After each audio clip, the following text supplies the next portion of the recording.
What's up guys, my name is Ace, and one of the additions with Season 4 of Modern Warfare 2 was the Akimbo attachment on the FTAC Siege. And since that's been added, I've had a lot of people asking me what's the best Akimbo setup with this, or is it even any good when using it Akimbo? So today we're just going to hone in on that attachment. I'm going to share the stats of Akimbo since it does actually change your damage profile, and then I'm going to share two of the best Akimbo setups you can use with the FTAC Siege.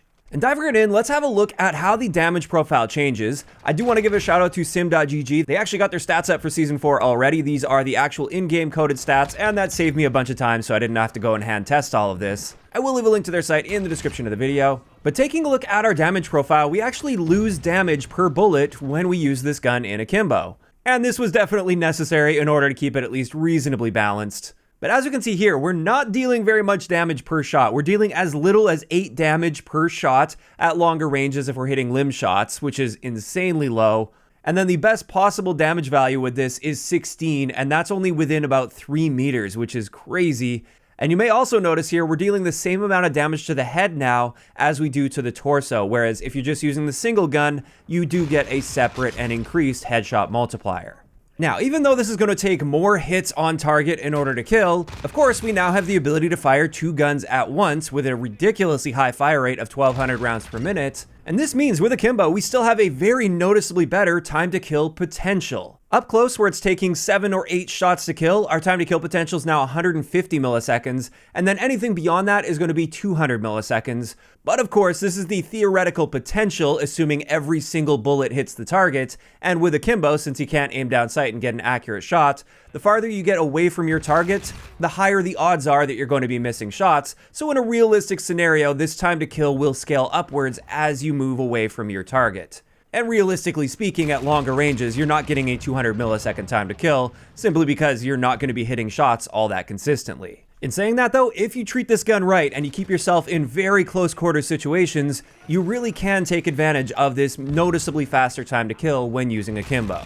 And speaking of ranges, let's have a look at a brief range comparison here between the standard single gun and Akimbo. And as you can see here, our range values are terrible with Akimbo. Our maximum damage range is literally 3 meters, which is ridiculously low. But that 150 millisecond time to kill will extend out to 6.6 meters. And then anything beyond that, that's where it's going to take at least 200 milliseconds to kill. And of course, like I said, realistically, that time to kill is going to scale up quite a bit as you move further away from your target. And with that, that wraps it up for the important base stats that you need to know with the Akimbo attachment and how it compares to the base gun. Now let's start moving into building the best possible setup with the Akimbo attachment on the FTAC Siege.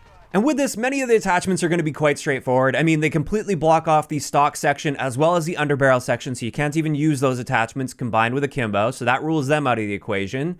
Then when it comes to barrels, the one barrel that I would like to use here that would help with hip fire, which is what you really want to aim for in Akimbo, this is the Mouse 40 barrel. However, that blocks our ability to put a laser on, and the lasers are very, very important with an Akimbo setup, and therefore I definitely wouldn't recommend using any of the barrels with this gun. And since we obviously don't want an optic, since we're not aiming down sight, that just leaves us with 4 remaining attachment slots. We need a muzzle, a laser, ammunition, and a magazine on this. And when it comes to the muzzle, the best one to use here is the Singuard Mark V. And the reason behind this is it's a suppressor, and it's a proper suppressor that will keep you off the minimap when combined with Ghost, so that's excellent to see. It also gives you a bit of a range boost, which is nice, and all the downsides only really apply if you're aiming down sight, which you're not with this gun. So that's kind of an obvious choice for this. Next, when it comes to ammunition, I find the 9mm hollow points to be best here. And the reason for this is this only works if you end up hitting leg shots on the enemy players. But when you do, it almost has like a stun effect on them. And it's a very jarring effect that will impact their ability to fight back against you. And since you're using it in Akimbo and you're inherently going to be somewhat inaccurate and some of those bullets are likely to hit the leg, I just find this is a nice addition. Then when it comes to magazine, I like to go with the 50 round mag. Now, I have played around with the 72 round mag, as you've probably seen in the gameplay a little bit, and there's nothing wrong with the 72 round mag. I just find that it slows your movement speed down too much, and it's way more than you actually need. 50 rounds is more than enough. And that's why I'm going to recommend the 50 round mag over the 72. But of course, if you want to go crazy with 72 rounds, by all means, go for it. And then finally, this leaves us with the laser. And this is where I wanted to do a bit of a comparison because there are 2 laser possibilities on this, and they do have pros and cons. I wouldn't say there's a clear winner here. And diving right in, these 2 lasers are the 1 milliwatt pistol laser. This is that green laser where the beam is going to be visible. And then the other option that helps with hipfire is the X10 sidearm L400. And this is that red laser where the beam itself will not be visible to enemy players. And while standing still, there's really not much of a difference. Sure, the visible laser is going to give you a slightly tighter hipfire spread, but not to a massive degree. And of course, you do have that downside of the laser being visible. However, when you're moving, which is generally going to be happening when you're in a gunfight, you're going to want to be moving to try to dodge some shots or close that distance on enemy players. This is where that difference starts to become a little more noticeable. This is where that green circle is going to be noticeably tighter than the red one. And as a result, if you're going for the tightest possible spread, then yes, go with that 1 milliwatt green pistol laser.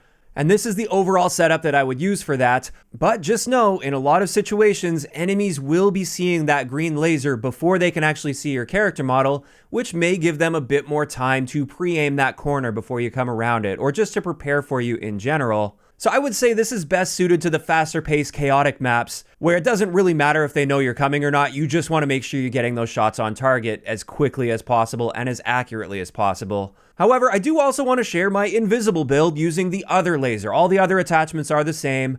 And this is one that I'd recommend more so if you are playing on a map that's a bit more open, where gunfights are spread out a little bit more, and people will have more time to recognize those visible lasers and prepare for them accordingly. If you're trying to be a bit more stealthy and maybe flank enemy players, this is the build that I'd recommend going with. You still get a very solid hipfire spread, even though it's not quite as good as with the visible laser.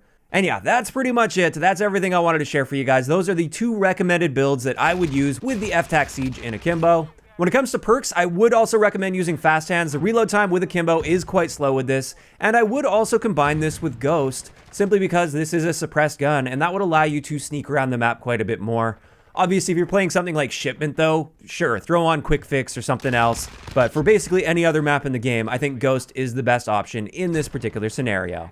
And with that, that is going to wrap it up for today's video, but I did want to share some final thoughts on this. What do I think about the FTAC Siege with Akimbo now that it's been added? Personally, I was a little bit nervous at first that these would be overpowered, but honestly, I think in their current states, they're balanced quite well. I think this is an interesting addition to the game. It allows you to take a completely different approach, and I feel like it's a fun niche setup that you can use, where it's really effective within like shotgun ranges, but anything beyond that, you're going to be practically useless. And I think they did a great job with scaling the damage per shot appropriately for this particular attachment. Now, of course, that's just my opinion on this, and I'd love to hear what you guys think about the FTAC Siege Akimbo now that we've had some time playing with it. Do you agree with me? Do you think this is balanced quite nice? Do you think this was a good addition to the game?